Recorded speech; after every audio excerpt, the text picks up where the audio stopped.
नमस्कार, आप देख रहे हैं कंज्यूमर इज किंग। मैं हूं आपके साथ कविता थपलियाल। अगर आपने भी अपने और अपने परिवार के लिए हेल्थ इंश्योरेंस ले रखा है तो आपके लिए काम की खबर। दरअसल इंश्योरेंस कंपनियों ने पार्टनर हॉस्पिटल्स को लेकर एक बड़ा कदम उठाया है। कंपनियों ने अपने पैनल से 3000 से ज़्यादा हॉस्पिटल्स को हटा दिया है। अब सवाल यहाँ पर यह उठता है कि आखिर ऐसा क्यों किया गया है। तो आपको ये जानना ज़रूरी है कि इंश्योरेंस कंपनियों ने इन हॉस्पिटल्स को फर्जी क्लेम, ज्यादा बिलिंग का दोषी पाया है और इसके बाद ये बड़ा फैसला जो है वो लिया गया है। इंश्योरेंस कंपनियों के इस फैसले से हो सकता है कि आम लोगों को थोड़ी दिक्कत हो, लेकिन इस फर्जीवाड़े पर लगाम लगाना बेहद जरूरी हो गया है। चलिए आज इसी मुद्दे पर हम बात करते हैं। हमारे साथ खास मेहमान भी जुड़ गए हैं।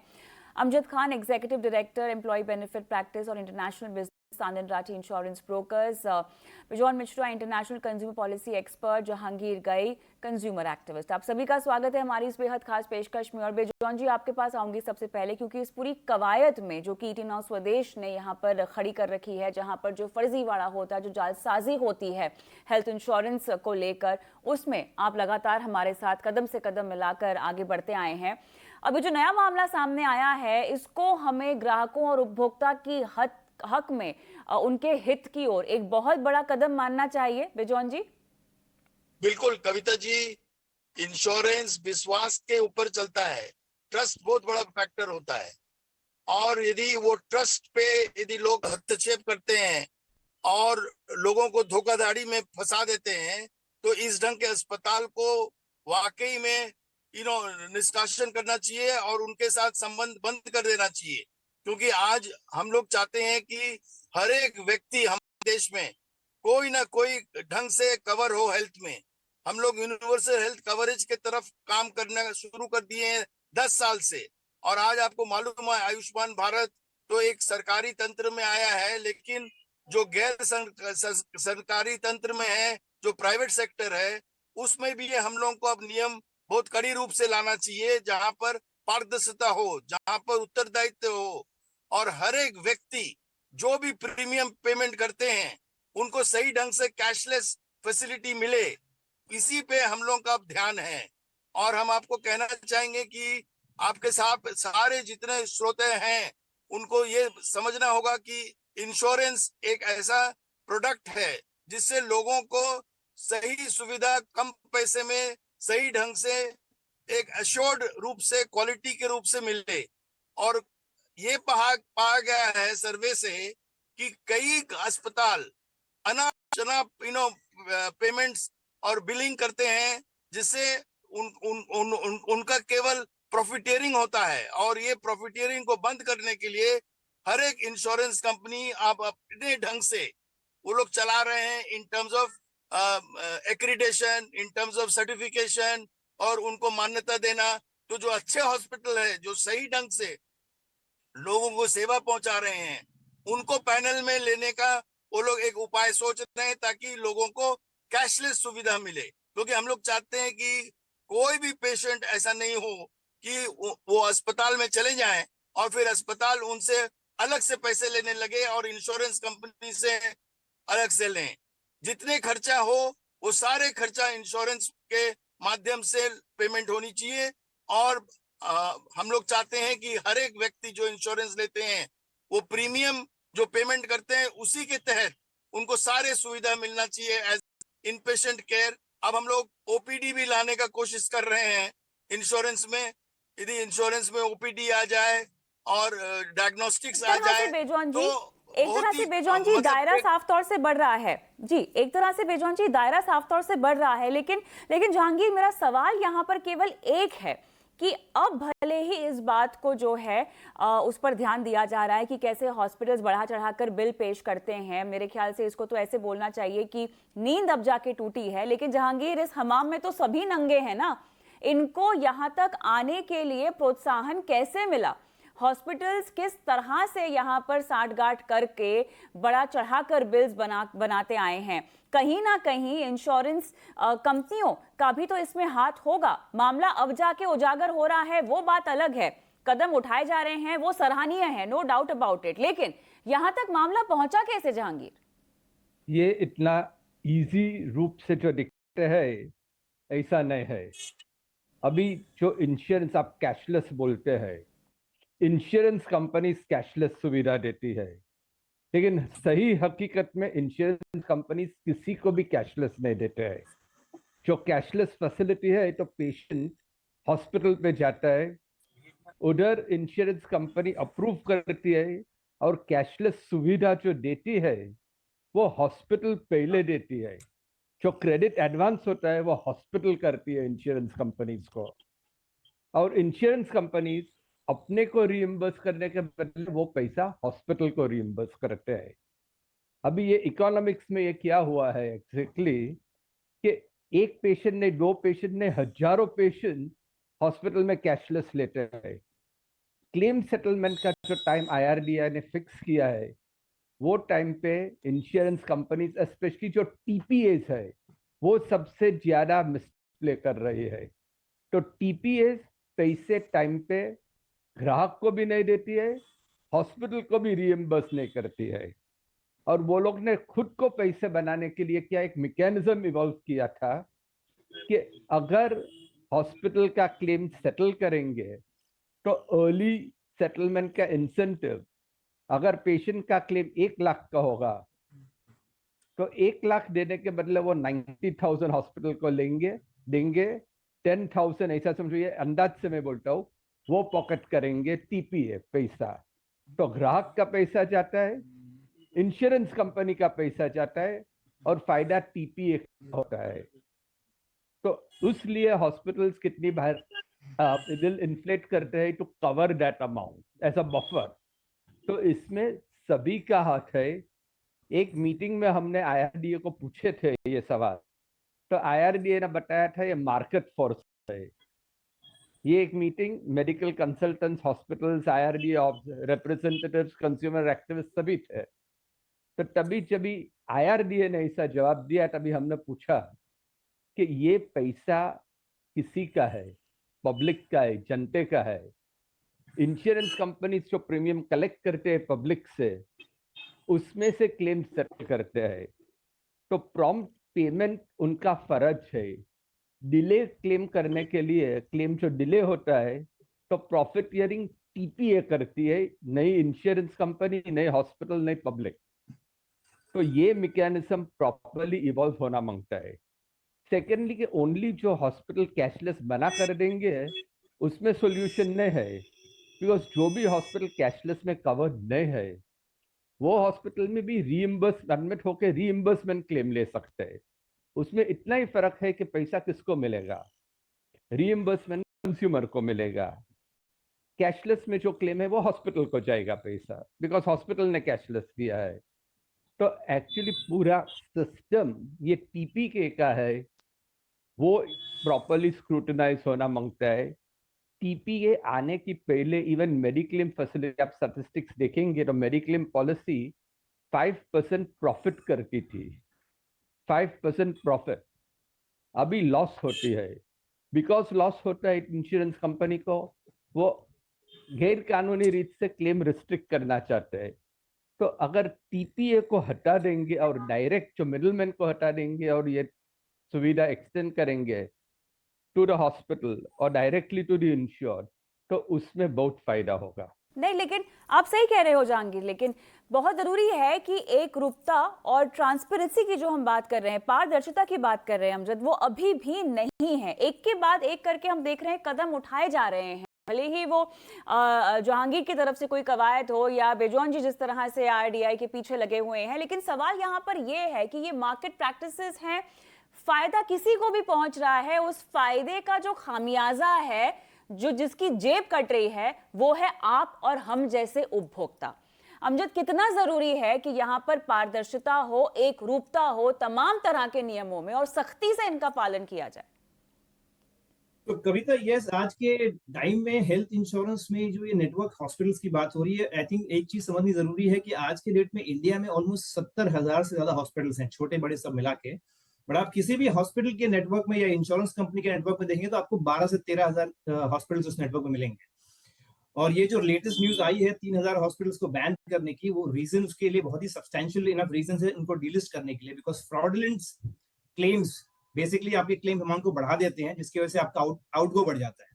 इवेंचुअली जैसे आपने कहा कि इवेंचुअली कंज्यूमर का ही इम्पैक्ट होता है, बिकॉज पैसे जेब से हमारे जाते हैं ना। दो चीजें हैं इसमें, जब भी आप हेल्थ इंश्योरेंस पॉलिसी लेते हो तो नेटवर्क हॉस्पिटल आपको जानना जरूरी है, बिकॉज उसमें क्या होता है, जैसे कभी फ्यूचर में जरूरत पड़ती है हॉस्पिटलाइजेशन की, तो आपको अपना क्लोजेस्ट नेटवर्क हॉस्पिटल पता होना चाहिए, वो एक चीज है। और सेकेंडली, जब ये नेटवर्क हॉस्पिटल्स होने का रीजन दूसरा आपको समझना जरूरी है एज अ कंज्यूमर। जब नेटवर्क हॉस्पिटल्स क्रिएट किए गए थे तो आइडिया ये था कि एक हॉस्पिटल का ग्रुप बनाया जाए अक्रॉस द कंट्री, जहां पे हम प्री नेगोशिएटेड एलिमेंट्स की एक लिस्ट बनाए, एक लिस्ट ऑफ डिजीज और एलिमेंट्स या हॉस्पिटलाइजेशन इनके प्री नेगोशिएटेड रेट्स हो। तो वो पर्पस यही था कि हर एक बीमारी जो हॉस्पिटलाइजेशन में जा रही है उसका एक प्री डिफाइंड प्राइस हो और उससे ज्यादा ओवर चार्ज ना हो। तो ये पर्पस था to control outgo on claims. Insurance companies के लिए ये बहुत ज्यादा सेंस करता है, बिकॉज हम प्रॉफिट्स, अंडरराइटिंग प्रॉफिट्स की बात कर रहे हैं। अगर ओवर चार्जिंग होगा या फ्रॉडलेंट चीजें होंगी तो अंडरराइटिंग प्रॉफिट्स का होना बिल्कुल मुश्किल है, एंड इवेंचुअली कंज्यूमर को ज्यादा प्रीमियम पे करना पड़ेगा हर साल। सो वो एक रीजन था जहां पे हॉस्पिटल नेटवर्क बने। एज अ कंज्यूमर आपको अपना नेटवर्क जानना बहुत जरूरी है all point of time, because एक और चीज है उसमें, आपके जो सेम हॉस्पिटलाइजेशन का कॉस्ट अंडर नेटवर्क हॉस्पिटल जहां पे आपको कैशलेस की बेनिफिट मिलती है, वो काफी कम होता है कंपेयर टू एक हॉस्पिटल जो नेटवर्क में नहीं है, बिकॉज वहां पे आपको कैशलेस नहीं मिलेगा, वहां आपको रिएम्बर्समेंट करना पड़ेगा, मतलब आपको अपफ्रंट पे करना पड़ेगा और फिर आपको रिएम्बर्समेंट होगा। तो एज अ कंज्यूमर वो अवेयरनेस बहुत जरूरी है। बाकी ये सारी चीजें, डीलिस्टिंग और एडिंग न्यू हॉस्पिटल्स, ये चलते रहेंगे as we go, this will get fine tuned, because इसकी जरूरी है फाइन ट्यूनिंग करना as we go है। बेजॉन जी, अब ये जो कदम उठाए जा रहे हैं, अमजद ने कहा कि फाइन ट्यूनिंग बहुत ज़रूरी है। जब इन चीज़ों को अमल में लाया जाएगा तब मेरे ख्याल से और पेचीदगियाँ आएंगी और तब जाके और चैलेंजेस सामने आएंगे। लेकिन कहीं ना कहीं एक कवायद ये भी है, जो हमने कई बार चर्चा भी की है इस पर बेजॉन जी, वो ये है कि अब पूरा हेल्थ इंश्योरेंस का जो क्लेम है वो कैशलेस होने जा रहा है। अब एक और आप इस तरह का कदम उठा रहे हैं जो बुनियादी तौर पर बहुत मजबूत कदम है, जरूरी कदम है और आपको विकास की ओर लेकर जा रहा है। दूसरी ओर यहाँ पर जो समस्याएं हैं उनको जो सुलझाना है वो उस तेजी से नहीं हो रहा जितनी तेजी से होना चाहिए। कैसे देखते हैं आप इसको? नहीं, देखिए कविता जी, आपको मालूम है सरकारी तंत्र में कोई भी बदलाव लाने में थोड़ा समय लगता है, लेकिन अभी जो IRDA के चेयरमैन हैं वो पूरा पूरा जोर लगा दिए हैं कि बदलाव आए और जल्दी से जल्दी आए। आप हम उम्मीद करते हैं कि आप आने वाले साल में 2024 में आप बहुत सारे बदलाव देखेंगे इंश्योरेंस सेक्टर में, जहां पर हम लोग का पेनिट्रेशन बढ़ेंगे, हर घर में इंश्योरेंस जाएगा और पहुंचेगा। और उसको करने के लिए एक बहुत सक्रिय रूप का एक कंज्यूमर डिस्प्यूट रिड्रेसल मैकेनिज्म लाया जा रहा है, ताकि किसी को भी कोई शिकायत हो वो तुरंत सुनवाई हो। ओम्बुड्समैन के प्रोसेस को बढ़ाया जा रहा है, ऑनलाइन किया जा रहा है, सारे चीज सरल किया जा रहा है, ताकि ये जो बदनामी है इंश्योरेंस सेक्टर में कि इंश्योरेंस पॉलिसी बेच देते हैं, फिर उसके बाद जब क्लेम होता है तो क्लेम सेटलमेंट नहीं करते हैं, इसको मतलब हम लोगों को एक सुधारना बहुत अनिवार्य रूप से लाना जरूरी हो गया है। और हम उम्मीद करते हैं कि जो दबाव हम लोग डाले हैं इंश्योरेंस पॉलिसी होल्डर्स के तरफ से, हम उम्मीद करते हैं कि वो एक सही रूप ले। देखिए, जैसे TPA के बारे में बात किया गया, अब थर्ड पार्टी एसेसर यदि नहीं होगा तो कौन उसको ऑडिट करेंगे कि सही कीमत ले रहे हैं कि नहीं ले रहे हैं। तो इसलिए कीमत का जो देखो, आज हॉस्पिटल कोई भी कानून नहीं है हॉस्पिटल का कीमत को देख रेख करने के लिए, कोई ओवरसाइट नहीं है, कोई रेगुलेटर नहीं है। तो हम लोग एक कानून लाने की भी कोशिश कर रहे हैं ताकि अस्पताल मनमानी ना मांगे और किस ढंग से एक सही रूप से स्टैंडर्डाइज ट्रीटमेंट भी हो जाए, स्टैंडर्डाइज कीमत भी आ जाए। तो third party TPA world over में है, अब इंडिया कैसे थर्ड पार्टी नहीं रखेंगे? ये अंडरराइटर मानेंगे नहीं, रीअश्योरेंस कंपनीज मानेंगे नहीं।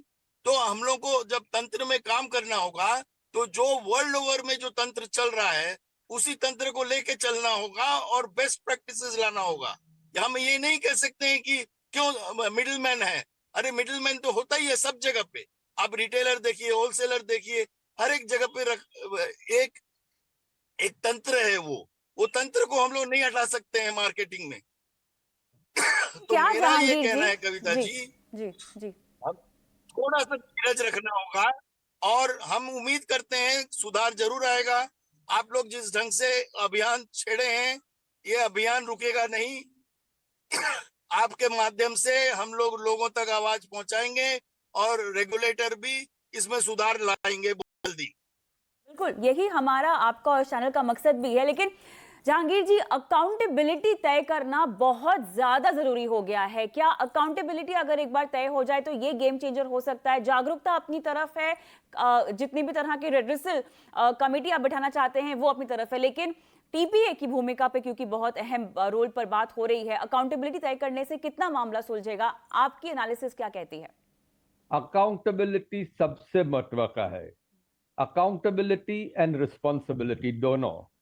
अभी जब भी टीपीए से क्लेम प्रोसेस करते हैं तो कितनी बार हमने देखा है जो टीपीए का पैनल डॉक्टर ओपिनियन देता है वो एक सादा एमबीबीएस डॉक्टर के, कभी कभी इवन नॉन एमबीबीएस एलोपैथिक, यूनानी, Ayurvedic doctor, specialist, cardiologist, neurologist, उनका सर्जरी पे वो ओपिनियन देता है। तो अकाउंटेबिलिटी के लिए सेम फैकल्टी का जिनको अंडरस्टैंडिंग होगा वो टाइप के, वो स्पेशलिटी के डॉक्टर होने मांगते हैं।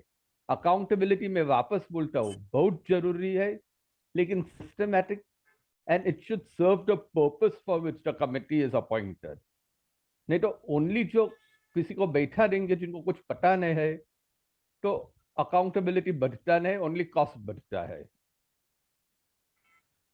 बिल्कुल सही कह रहे हैं आप। और अमजद, अब अगर हम जिस तरह से कदम उठाए जा रहे हैं, अब थोड़ा सा जो बदलाव लाने की कोशिश की जा रही है, जो बेजौन जी ने काफी हद तक अपने तमाम जवाबों में हाईलाइट भी किया है, ये बदलाव जरूरी है, लेकिन ये बदलाव अभी तक केवल प्लान ही हो रहे हैं। इनको अमल में लाने में, जमीनी हकीकत बनने में बहुत समय लग सकता है। जब तक ये हो तब तक आप और हम जैसे जो हेल्थ इंश्योरेंस पॉलिसी होल्डर्स हैं वो किस तरह से आगाह हो सकते हैं, किस तरह से सचेत हो सकते हैं, कैसे अपने हक को पहचान सकते हैं?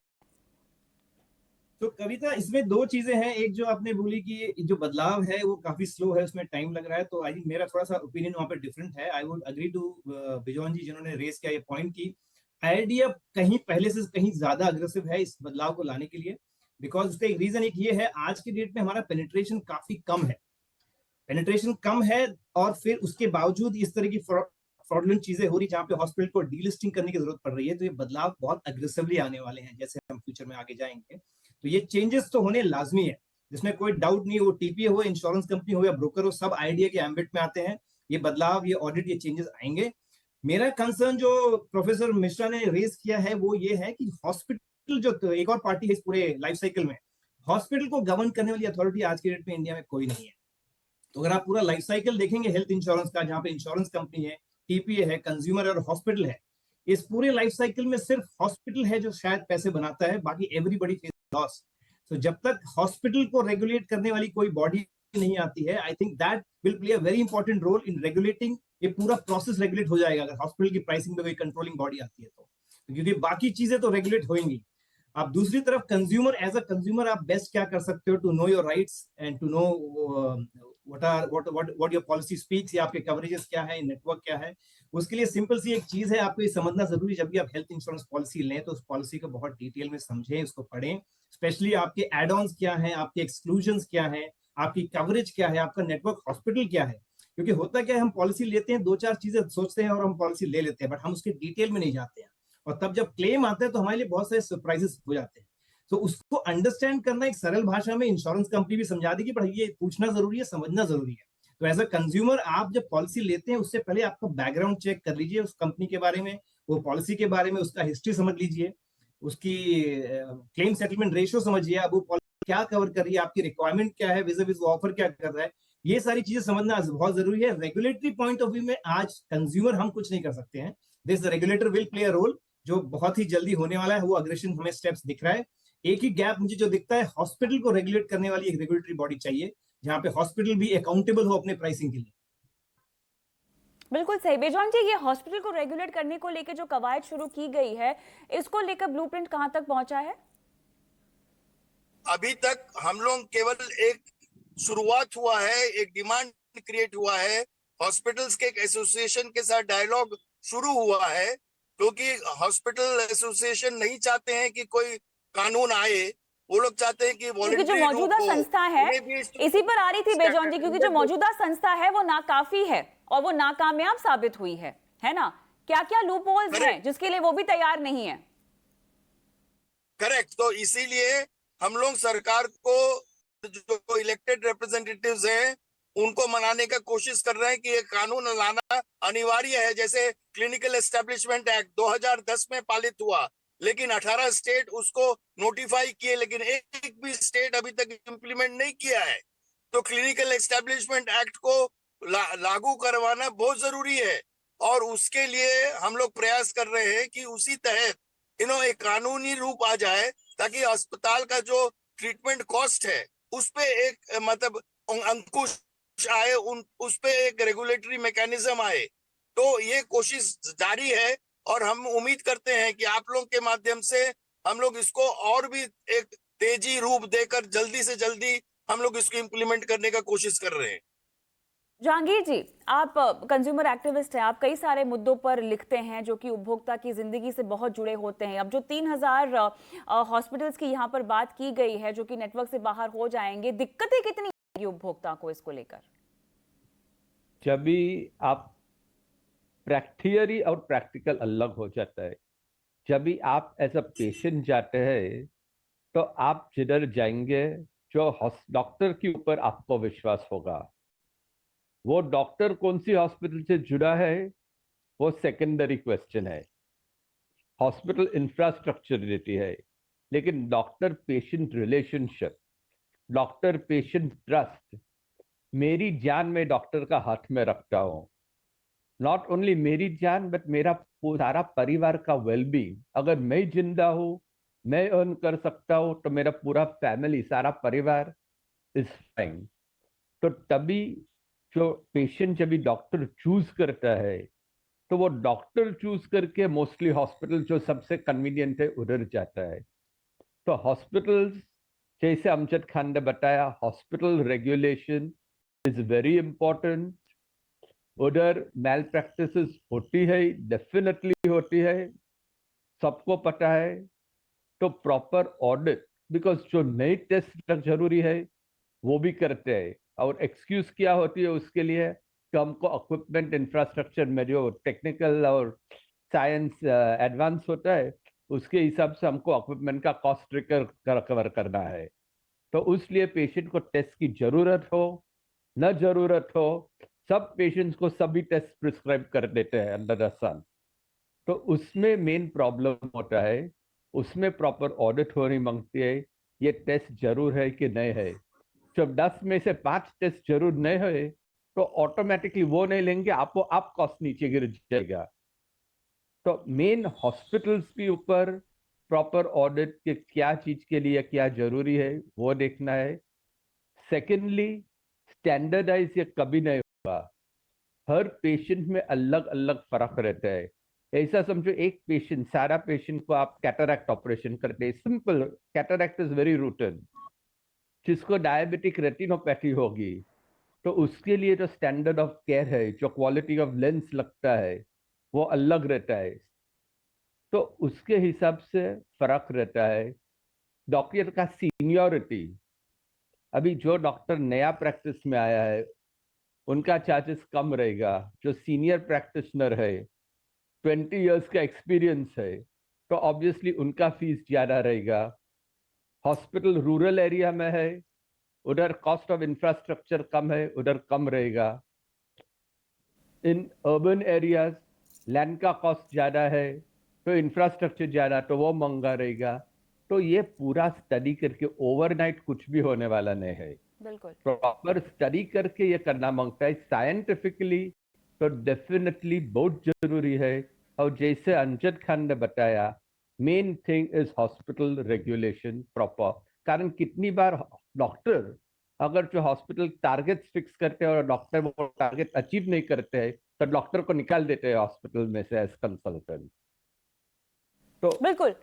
तो दिस विल आप solve the problem, that is जी माय ओपिनियन। और कंज्यूमर नहीं तो ओनली कंज्यूमर कोर्ट में जा के रीइंबर्समेंट के लिए उनका केस फाइट कर सकता है, दूसरा और कुछ नहीं कर सकता है, नहीं तो इंश्योरेंस ऑम्बुड्समैन। जी जी। तो चलिए, यहाँ पर बदलाव जो है वो कभी भी एक रात में नहीं आता है, ये बात तो हमें पता है, लेकिन बहुत जरूरी है कि कम से कम प्रशासन की और रेगुलेटर्स की नींद तो उड़े, और वो मेरे ख्याल से हो गई है। इस बात का संज्ञान लेना अब शुरू हो चुका है कि किस तरह से उपभोक्ताओं को, जहां तक हेल्थ इंश्योरेंस पॉलिसीज की बात है, दिक्कतें आ रही हैं। बस उपभोक्ता होने के नाते आपको और हमें करना यह है कि आवाज लगातार उठाते रहना है, और इसी मकसद के साथ बहुत धन्यवाद आप तीनों का। इस खास पेशकश में आपने शिरकत की और दर्शकों का मार्गदर्शन किया। कंज्यूमर इज किंग में आज के लिए इतना ही। मुझे भी इजाजत दें। नमस्कार।